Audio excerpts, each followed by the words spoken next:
जहां पर आपको लॉयल्टी दरकार नहीं होती ना, वहां आपको बहुत हाईली कॉम्पिटेंस रिक्वायर्ड होती है कि भाई मैं इस लेवल के ऊपर अगर बेवफा आदमी भी आता है, काम करे, काम करके चला जाए, किसी और का करे, मेरा करे, गद्दारी करे, वफा करे, काम करते बस।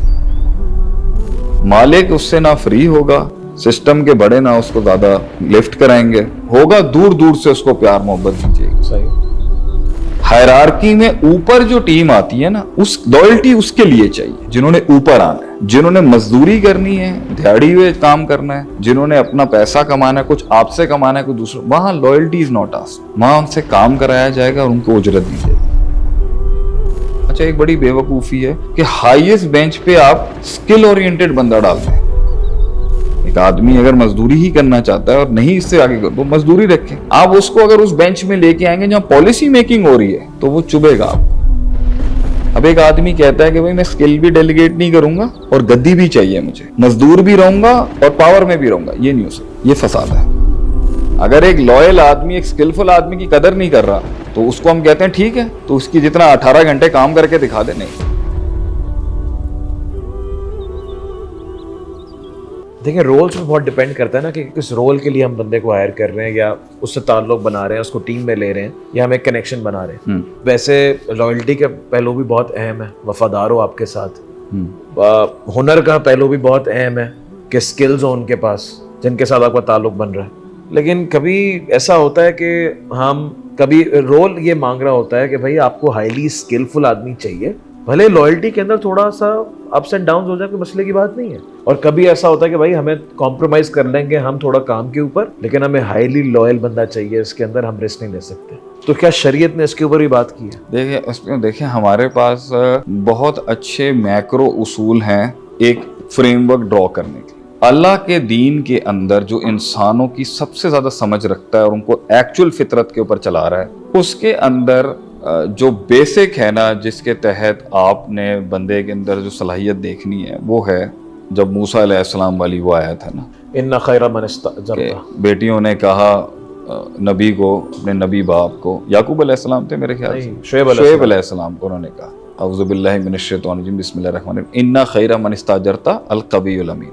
ताकतवर आदमी है और अमानतदार आदमी है, एहसास वाला शख्स है, इसने हमारी हेल्प की है। मेरे ख्याल से पूरे मतलब हमारी ज़िंदगी हमें इस तरह का शख्स नहीं मुयस्सर हुआ, ये बंदा रखने के लायक है। तो एक नबी को अगर रिक्रूट किया जा रहा है कोई उजरत के लिए 9 साढ़े 9 साल के लिए, 9.5 साल के लिए, या 10 साल के लिए, या 9 साल के लिए, तो कुव्वत देखना लाजमी है उसकी कि इसकी स्पिरिचुअल स्ट्रेंथ कितनी है और इसकी फिजिकल स्ट्रेंथ कितनी है। और अमानतदारी और ऑनेस्टी देखना बहुत ज़रूरी है कि ये कितना वफादार आदमी है। तो बेसिक लेवल के ऊपर बहुत बड़े नुकसान से पहले सब चेक लिया जा सकता है। अब इसमें से सब्जेक्टिवली कुछ महल में एक मतलूब होगा, दूसरा शायद ना हो इतना, और सब्जेक्टिवली दूसरी सिचुएशन में पहला वाला मतलूब होगा, पहला ना हो। मैं समझता हूँ जहां पर आपको लॉयल्टी दरकार नहीं होती ना, तो वहां आपको बहुत हाईली कॉम्पिटेंस रिक्वायर्ड होती है। तो जितनी कॉम्पिटेंसी, परफॉर्मेंस और ज्यादा से ज्यादा अच्छा क्वालिटी काम की जरूरत होगी, और आप कहते हैं कि भाई मुझे यहाँ वफा ना भी मिले मैं चला सकता हूँ, आप उसे 3rd टियर पे रखें। सही है। यानी जो मजदूरी है, जहां स्केल फुल चल रहा होगा ना आदमी, तो वहां लॉयल्टी का सवाल और तकाजा बहुत कम होगा उससे। आप अपनी सिस्टम के अंदर एक हायरार्की बनाते हैं कि भाई मैं इस लेवल के ऊपर अगर बेवफा आदमी भी आता है, काम करे, काम करके चला जाए, किसी और का करे, मेरा करे, गद्दारी करे, वफा करे, काम कर दे बस। तो ना उसके साथ वो प्रोटोकॉल रखा जाएगा, ना उसके साथ वो ताल्लुक होगा, ना उसके साथ वो आप उसके साथ ऐसे आओगे ही नहीं कि जहां आपकी और उसकी वफादारी क्वेश्चन होगी या एक एक्टर बन जाएगी बीच में। वो आए, काम करे और चला जाए। मालिक उससे ना फ्री होगा, सिस्टम के बड़े ना उसको ज्यादा लिफ्ट कराएंगे, ठीक है, एक होगा दूर दूर से उसको प्यार मोहब्बत दीजिएगी। सही भाई ठीक है आप आए, उसके साथ इतनी कनेक्टिविटी कि एक इमोशनल कनेक्शन स्टैब्लिश हो जाए, जो बाद में क्वेश्चन होने, लॉयल्टी इमोशनल कनेक्शन पे आती कि भाई इसका इमोशनल पैटर्न हमारे साथ कितना ज्यादा कमिटेड रहा है। सही। वो आपको ले जाने की जरूरत ही नहीं है वहां पर। और अगर वहां से वो क्वालिफाई करे, अगर तो जितना मेहनत, मजदूरी और टेक्निकल और स्किल्स का काम है, वहां लॉयल्टी इशू नहीं है, वो वहां काम करे। हायरार्की में ऊपर जो टीम आती है ना, उस लॉयल्टी उसके लिए चाहिए जिन्होंने ऊपर आना है, जिन्होंने मजदूरी करनी है, दिहाड़ी हुए काम करना है, जिन्होंने अपना पैसा कमाना है, कुछ आपसे कमाना है, कुछ दूसरा, वहां लॉयल्टी इज नॉट आस्क्ड। वहां उनसे काम कराया जाएगा और उनको उजरत दी जाएगी। मगर जो सिस्टम की फाउंडेशन के साथ जुड़ना चाहता है, हायरार्की में ऊपर आना चाहता है, लॉयल्टी उससे मतलूब होती है, नीचे वाले से भी। तो जब वो ऊपर आएगा तो उस पे लॉयल्टी के टोल ज्यादा होंगे, स्किल का टोल कम हो जाए। अच्छा, एक बड़ी बेवकूफी है कि हाईएस्ट बेंच पे आप स्किल ओरिएंटेड बंदा डाल दें। उसका काम मेहनत मजदूरी का नहीं है ऊपर, उसका काम वही है जो मैंने पहले एनवायरनमेंट क्रिएट करके देना। लीडर अगर मेहनत मजदूरी में घुस जाएगा ना और एनवायरनमेंट संभालने, मानी शेपर्ड का काम रेवड़ को एनवायरनमेंट प्रोवाइड करना है, घास निकाल के मुंह में डालना नहीं है उसके। सही है। वो खुद खाएगी, खुद ग्रेस करेगी, उसने खुद फाइट करनी है अपनी, लेकिन उसका काम है एनवायरनमेंट देना, एक्सटर्नल थ्रेट से बचा के रखना, ठीक है, और उनको इंटीग्रेटेड रखना कि वो झुंड में साथ रहें और भेड़िए से दोस्ती ना कर लें। ये ऊपर का काम है। अब अगर आपने एक मजदूरी वाला माइंडसेट, कुछ लोग होते हैं वो मजदूर हैं, वो हर पोजीशन में मजदूर ही रहेंगे, सही, तो वहीं रखे ना आप उसको। एक आदमी अगर मजदूरी ही करना चाहता है और नहीं इससे आगे कर, तो मजदूरी रखें।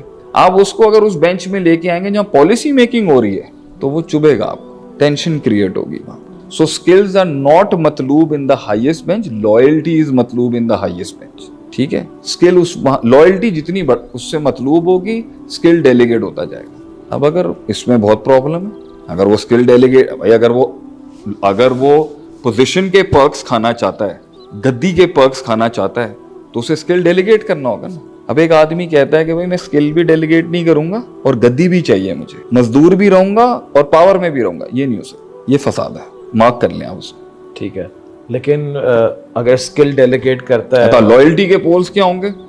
स्किल के टोल ये है कि भी उसमें मेहनत मजदूरी है, और लॉयल्टी का टोल ये है उस पे थ्रेट हैंडलिंग है, राजों को पेट में रखना है, जेलें काटना है, कुर्बानी है, जान देना है। ये स्किलफुल काम नहीं है, ये कलेजे वाले काम। तो जिगर कलेजा अगर नहीं है आपका, तो भाई रहो, आप वहीं पे रहो, आप कंप्लेन भी नहीं करो। फिर आपने समझाना भी है सबको कि आपका ये कहना इसलिए नहीं बनता क्योंकि आप वो टोल नहीं लेते।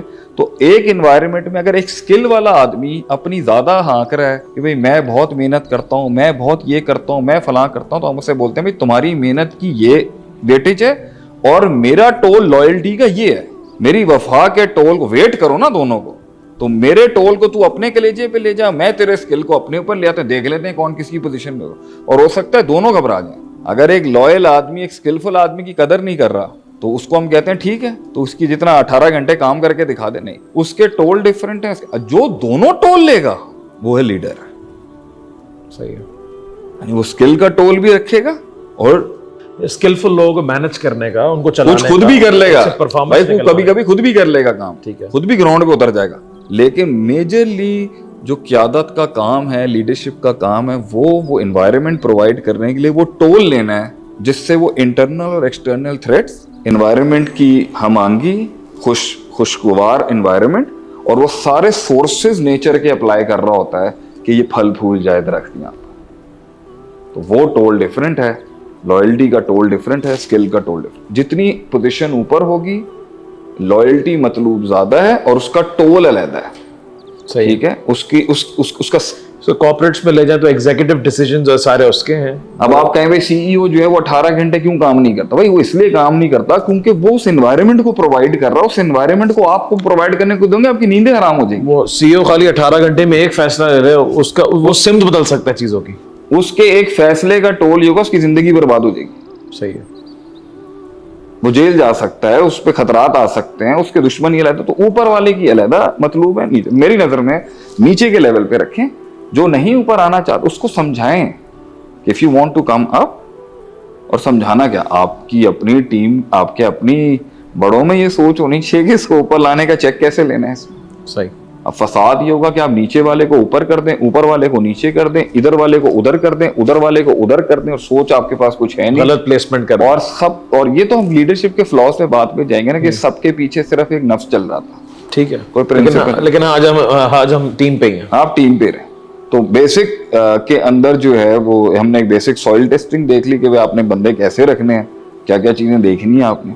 जिस एनवायरनमेंट का काम है उस एनवायरनमेंट का आदमी लेके आए, भाई यहाँ लॉयल्टी, इस एनवायरनमेंट में मुझे मजदूर चाहिए, इस एनवायरनमेंट में मुझे टेक्निकल आदमी चाहिए, इस एनवायरनमेंट के अंदर मुझे बोलने वाला चाहिए, इस एनवायरनमेंट में मुझे बड़ा हैप्पी आदमी चाहिए। So it depends upon the faculty as well,